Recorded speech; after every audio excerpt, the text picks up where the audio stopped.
Hi, I'm James from Chaosium. I sat down with Jason Durall the other day, the line editor for RuneQuest and all things BRP. We spoke about some of the upcoming products for RuneQuest role-playing in Glorantha. I'm going to jump over to that interview in just a second, but first, please subscribe to the Chaosium YouTube channel. It helps us a lot, and it lets us make more content like this. Enjoy the interview.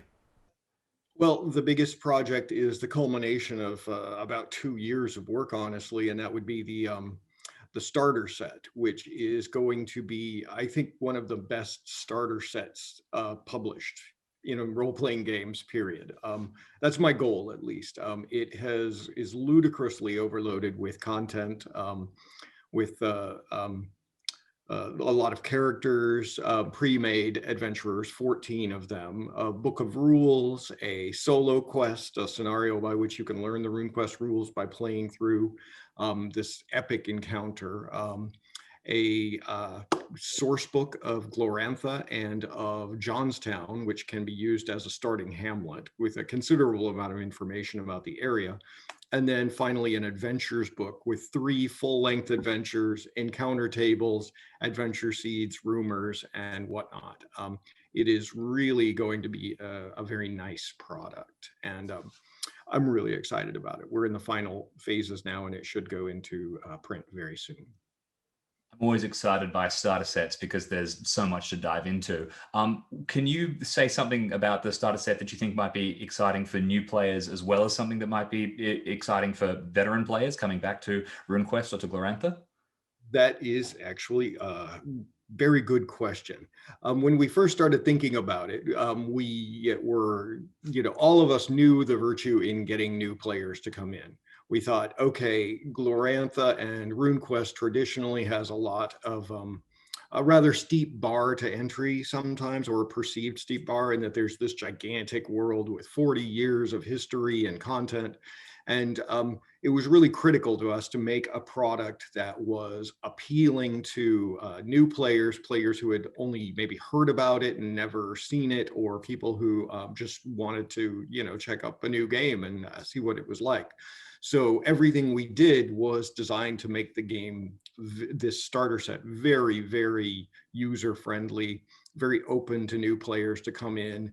The setting is given in very measured doses, and you are sort of immersed into it very quickly and easily, rather than finding yourself sort of with a 400-page starter rule book or something like that, which is wonderful and fine, but for your initial buy-in, we wanted to make it very easy to approach. And the price point is, I think we're at like $29.99, which is very nice, and very much in line with almost every other.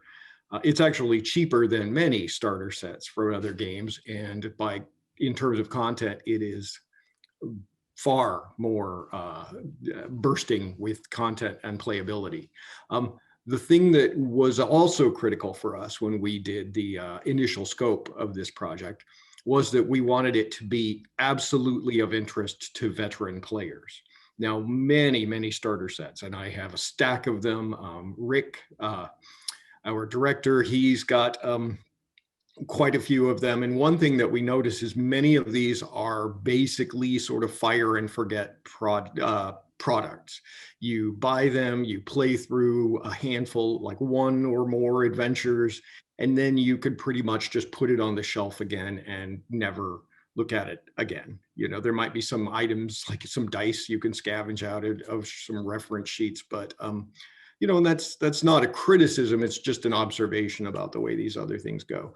And for us, we wanted to have something that long-term RuneQuest players would be excited about getting, would find completely useful, and would be holding on to and using for the entirety of their RuneQuest gameplay. And so that was essential to create a lot of new content that players had never seen before.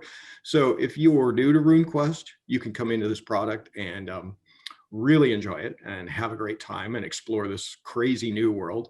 And if you're a long-time RuneQuest player, you can come in and have a great time seeing these environments and playing some brand new adventures, including a revisit of one classic older adventure, and exploring content and encountering characters that you've seen described in the past but have never seen like statted up. It's really exciting. It's a great peek into, what all kinds of people can expect with the starter set. Talking about, entering into the world of Glorantha and entering into RuneQuest, can you talk about a little bit about how you came into RuneQuest and Glorantha? What was your entry point? What did you didn't have a starter set to work with, or at least not this one? I am a longtime player, although not a continual player.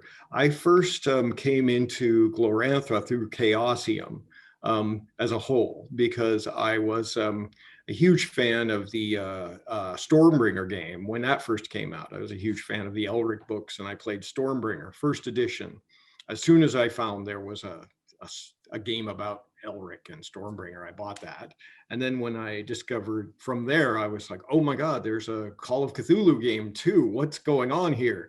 And then I saw, oh, there's another game from these same people called RuneQuest. And so my first exposure to RuneQuest was probably in about 1980 or so, 81. And it was very soon after Stormbringer and Call of Cthulhu, almost like within a year or so, that we started playing RuneQuest second edition and playing that a lot. And so I both ran it and was a player in several campaigns, and probably kept involved all the way up until a little time after the release of third edition.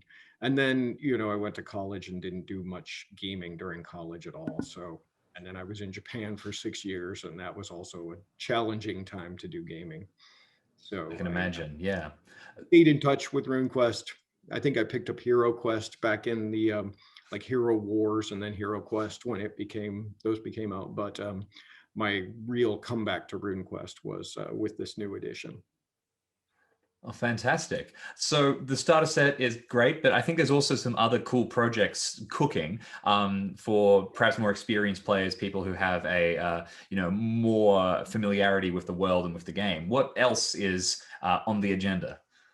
Well, probably the next to come out will be the Weapons and Equipment Guide, and that is basically sort of the fighty equivalent of the Red Book of Magic. It's a book that presents all of the general equipment from the core book and expands on that dramatically. Talks a lot about just buying and selling equipment, having equipment made for you, some items that are not necessarily treasure, but are exotic and have magical properties.